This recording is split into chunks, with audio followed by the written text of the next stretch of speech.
코골이 수면 무호흡증 수술의 진실. 병원이 당신에게 알려주지 않는 진실에 대해서 신재은, 이진한 두 의사분께서 이렇게 잘 정리하셨습니다. 고혈압 당뇨 환자에게 더 위험한 코골이. 코골이의 다양한 원인은 친척이나 친구의 코골이 때문에 밤새 고생한 경험이 한 번쯤은 있을 것이다. 간혹 이런 주위 사람 중에서 난청이 생기는 경우도 있고, 코를 고는 당사자는 더 위험하다. 심지어 돌연사가 일어날 확률도 있다. 하지만 대부분 그냥 지나친다. 생명에는 지장이 없다고 생각하기 때문이다. 하지만 코를 심하게 고는 사람은 고혈압, 당뇨병, 뇌졸중의 발병 위험이 매우 높다. 영국의 입천장 및 목젖과 인두, 구강, 비강으로부터의 식도, 후두로 연결되는 통로 등의 근육이 어떤 원인으로 붓거나 염증이 생기면서 좁아지면 코를 곤다. 특히 술을 마시거나 피곤하면 근육이 느슨해져서 숨구멍 통로가 좁아지는데, 이때는 코를 안 골던 사람도 코를 곤다. 코골이는 코의 문제가 아니므로 코에 어떤 기구를 끼운다든지 코에 약을 뿌리는 처치는 도움이 안 된다. 흡연도 코골이와 관련이 있다. 담배 성분이 연구개 및 인두 쪽 염증을 일으켜서 붓게 해 결국 숨구멍이 좁아지면서 코를 골게 된다. 코를 골면 그 주변 근육 조직도 떨리는데, 이 때문에 자극을 받아 더 붓는다. 그러니 금연을 해야 한다. 일반적으로 목이 굵고 짧은 사람이 코골이 체형이라고 알려져 있는데 일리가 있는 말이다. 턱이 작거나 뒤로 가 있으면 목젖과 인두 부위의 공간이 작아서 코를 골 확률이 높다. 뚱뚱한 사람도 살이 쪄서 숨구멍이 좁아 코를 잘 곤다. 코골이의 부작용. 수면 무호흡증. 코를 골면서 생기는 무서운 부작용이 바로 수면 무호흡증이다. 수면 중에 10초 이상 숨을 쉬지 않으면 수면 무호흡증이라고 한다. 대개 10초 이상 숨소리가 약해졌다가 푸 하면서 숨을 내쉬면 의심해야 한다. 배우자가 유심히 봐줘야 한다.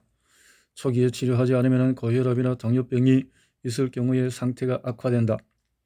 또 심장 동맥 질환이나 뇌중풍, 뇌출혈, 뇌경색 발병 위험도 2배로 높아진다.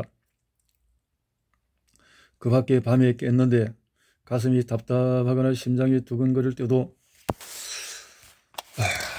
수면 무호흡증을 의심해 봐야 한다. 또한 밤에 땀을 많이 흘리거나 소변을 자주 보러 가는 야뇨증 증세가 있는 경우도 상당수 수면 무호흡증과 관련이 있다. 이때 수면 무호흡증을 치료하면 야뇨증이 좋아지는 환자가 많다. 수면 다원 검사와 코골이 수술. 수면 다원 검사. 평소 고혈압, 당뇨가 있거나 심장질환, 간성, 동맥질환 등의 경험이 있는 사람이 코를 곤다면 수면 다원 검사로 수면 무호흡증 유무를 확인하는 것이 중요하다. 수면 다원 검사는 비용이 60에서 80만 원 정도 든다. 오후 8시에 와서 하룻밤을 병원에서 자는데 이때 수면과 관련된 모든 검사를 한다. 뇌파, 안전도, 근전도, 심전도, 호흡신호, 코골이 소음 측정 등 검사 종류만도 10여 가지가 된다. 아직 우리나라는 건강보험이 적용되지 않아서 비용 때문에 많은 사람이 주저한다. 코골이 수술은 보험이 되는데 검사가 보험이 안 된다는 것은 아이러니이다. 수면 무호흡증 수술. 수면 무호흡증 수술은 연구개와 목젖을 고주파 치료기로 줄여서 기도를 넓혀주는 것이다. 증상이 심하지 않으면 효과가 있다. 하지만 수술 뒤에 일정 기간이 지나면 재발하거나 더 심해지는 경우도 있다. 따라서 기도 구조가 수술에 적합하고, 수면 무호흡증이 심하지 않은 경우에는 이 방법이 도움이 되지만 수면 무호흡증이 심한 경우에는 코에 씌우는 마스크에 공기를 불어넣는 양압기 치료가 가장 효과적이라고 할 수 있다. 요즘은 마스크 대신에 코에만 살짝 끼워서 공기를 집어넣는 치료기도 나왔다. 이 치료는 미국, 유럽, 일본 등에서 널리 사용되는 수면 무호흡증 치료법이다. 양압기 치료는 200만 원 내외로 건강보험이 적용되지 않아 비용이 부담이 크다. 양압기 치료 보험 적용을 위한 노력이 필요하다. 근데 피를 깨끗이 하고 장이 편안해지면서 코골이가 없어지는, 또 코가 그렇게 맹맹한 것이 없어지는 것을 나도 많이 체험을 하는데, 어릴 때부터 참 코골이가 심했던 증상이 지금도 있다고 생각되지만, 그러나 코가 그렇게 막히지 않는 부분을 생각해 볼 때 피를 깨끗이 하고 좀 미네랄, 비타민 이런 것들을 통해서 몸의 모든 독소를 배출을 잘 시키면 큰 도움이 된다라는 것을 영양학적으로 생각을 해 봅니다. 코골이 예방법. 코골이가 심하면 트럭이 지나가는 수준의 소음 70dB이 밤새 들려온다. 같이 자는 사람에게 난청이 생길 수가 있다. 홍성봉 삼성서울병원 수면센터장은 코골이 방지에 관한 재미있는 일화를 소개한다. 한 번은 어떤 연구원과 함께 한 방에서 잤는데 그 사람이 밤새 코를 골아서 잠을 설쳤다.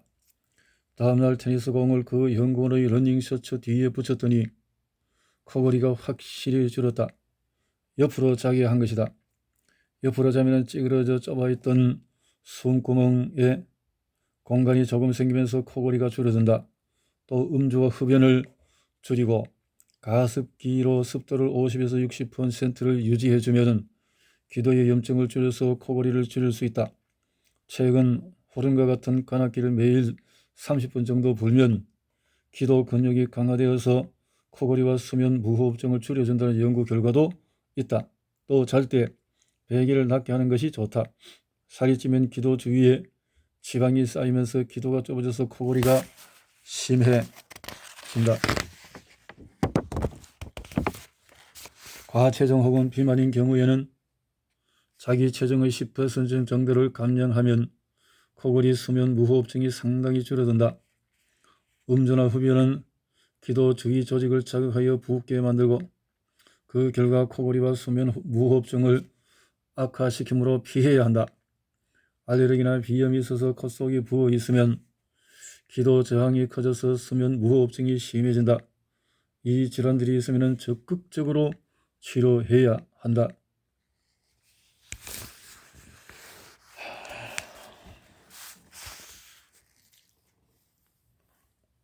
이비인후과 전문의가 밝히는 코골이 수술의 진실. 코모키 이비인후과 원장 이상훈. 코골이는 당장 건강에 문제를 일으키지는 않지만은 방치할 경우에 수면 무호흡증까지 발생시킬 수 있는 증상이다. 아직까지 우리나라에서는 질병이라는 인식보다 증상 정도로만 생각하고 있지만은 국민적인 관심이 증가하고 있다.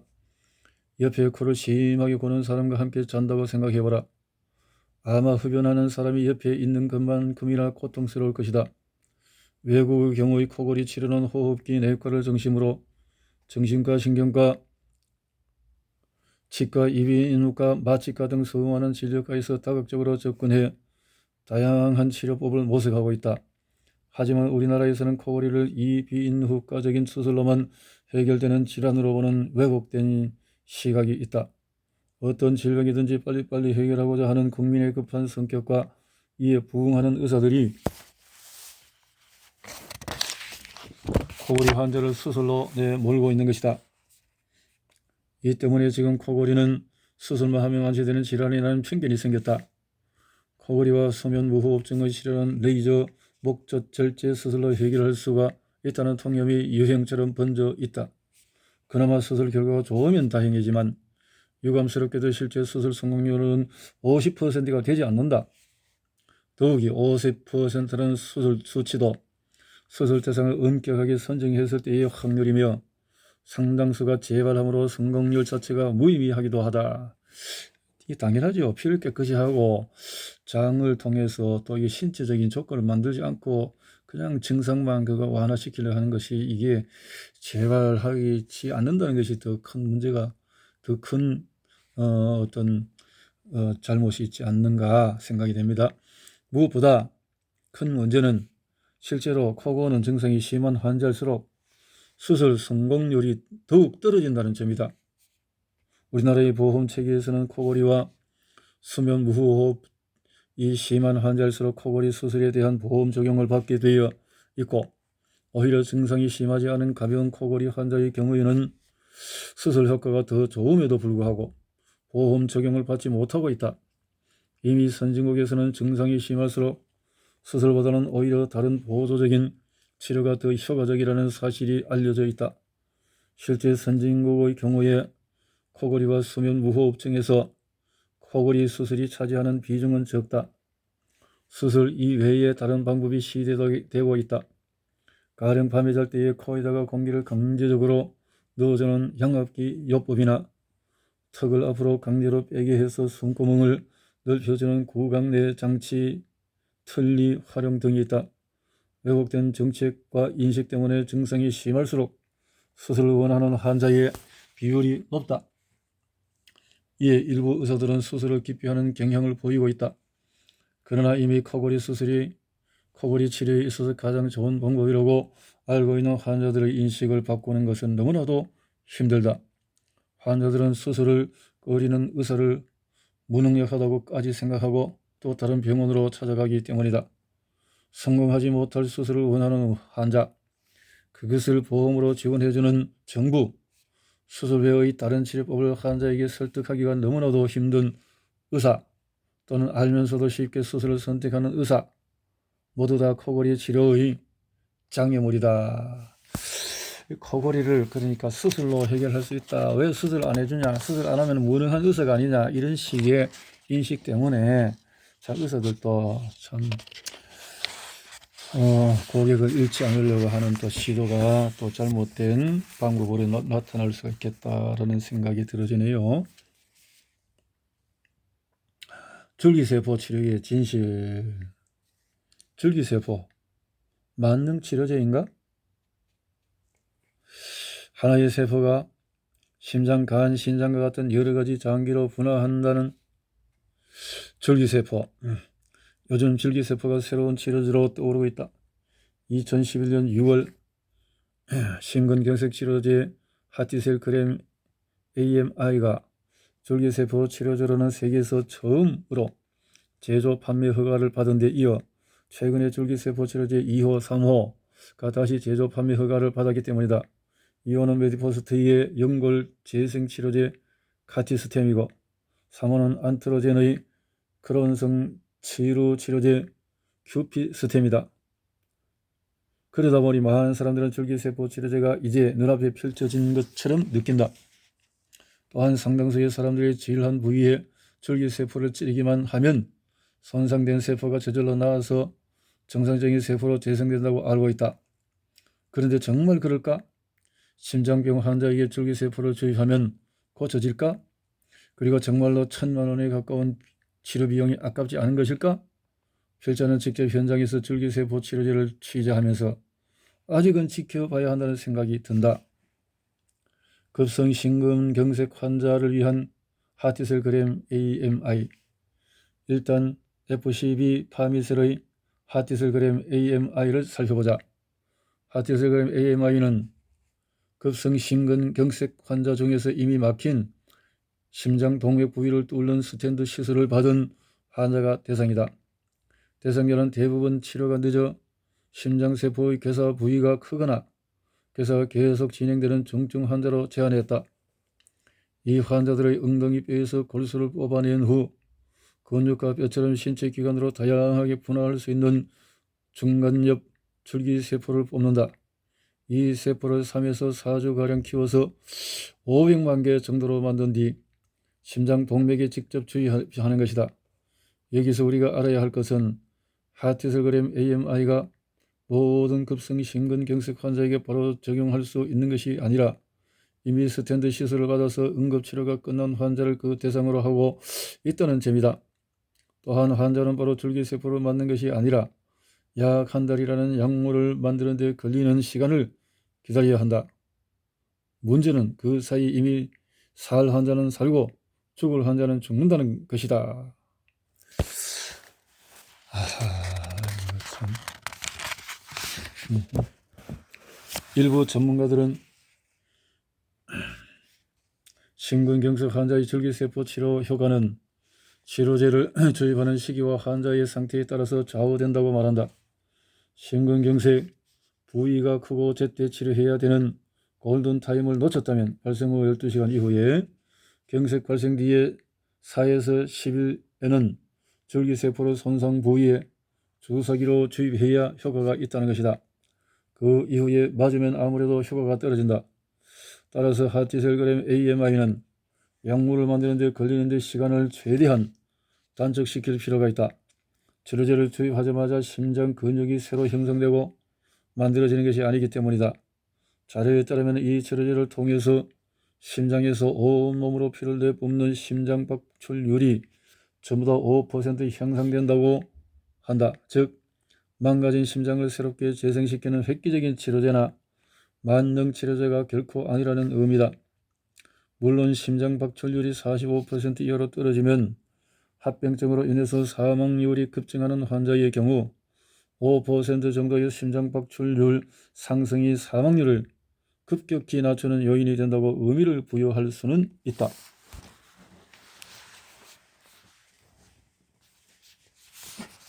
줄기세포 치료는 헌 타이어를 새 타이어로 교체하는 것이 아니다. 과연 심장에 주입된 줄기세포가 손상된 부위에 정착해서 새로운 혈관이나 심장세포를 만드는 것일까? 여기에 대해서는 아직 논란이 많다. 하지만 주입된 성체 줄기세포가 실제로 장기를 구성하는 세포로 직접 분화할 확률이 낮다는 것이 전문가들의 의견이다. 대신에 주입된 줄기세포가 주변의 손상된 조직을 재생 또는 성장을 도와주는 간접적인 역할을 할 것으로 추정된다. 골관절염 환자를 대상으로 하는 카티스템, 메디포스트의 카티스템을 살펴보자.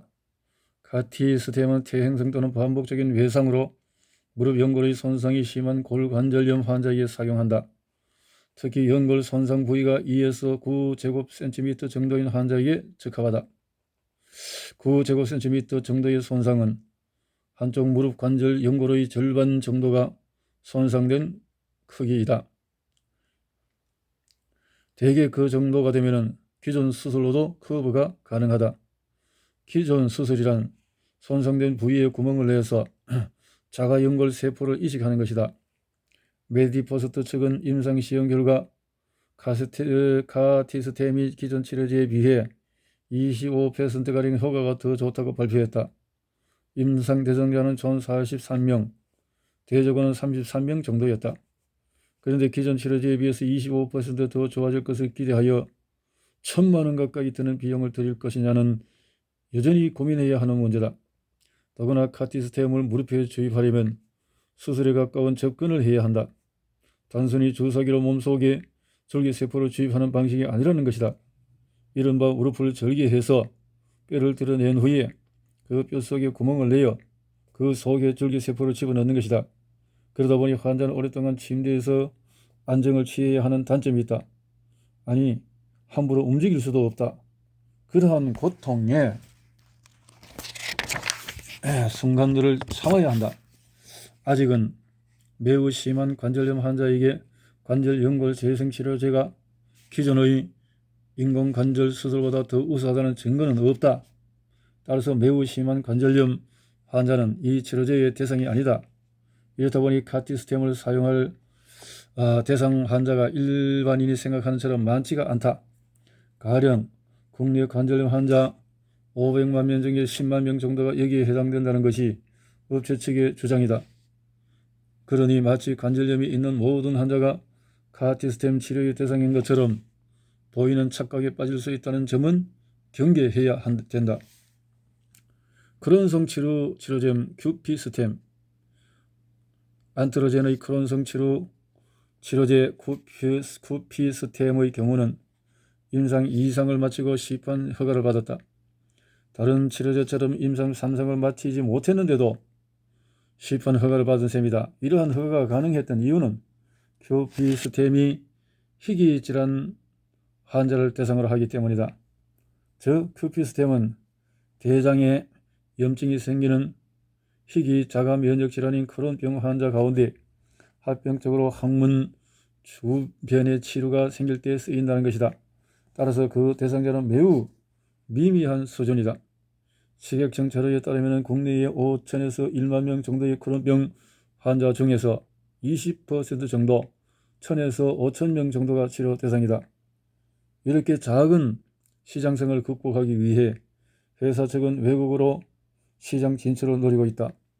이 또한 지켜봐야 될 문제이다. 줄기세포, 지나친 기대는 금물이다. 필자가 취재 과정에서 든 생각은 줄기세포 치료제가 아직은 타이어 펑크난 것을 때우는 정도인데 많은 사람이 헌 타이어를 새 타이어로 바꾸는 것으로 착각한다는 것이다. 제대로 알아야 한다. 물론 식약청은 앞으로 이 줄기세포 치료제들이 정말로 효과가 있는지 장기적으로 안전한지 수백 명, 수천 명의 환자에게 확인하는 임상 3상뿐만 아니라 시판 후에 임상을 통해 계속 확인하는 작업을 게을리하지 말아야 한다. 임상 허가를 결코 느슨하게 해서는 안 된다. 업체는 어려운 임상 허가를 받은 치료제라며 환자에게 비싼 가격을 요구할 텐데 그 효과가 미미하다면 환자들이 대래 임상을 허가한 국가를 대상으로 손해배상을 청구할 가능성도 있음을 명심해야 한다. 자, 그렇네요.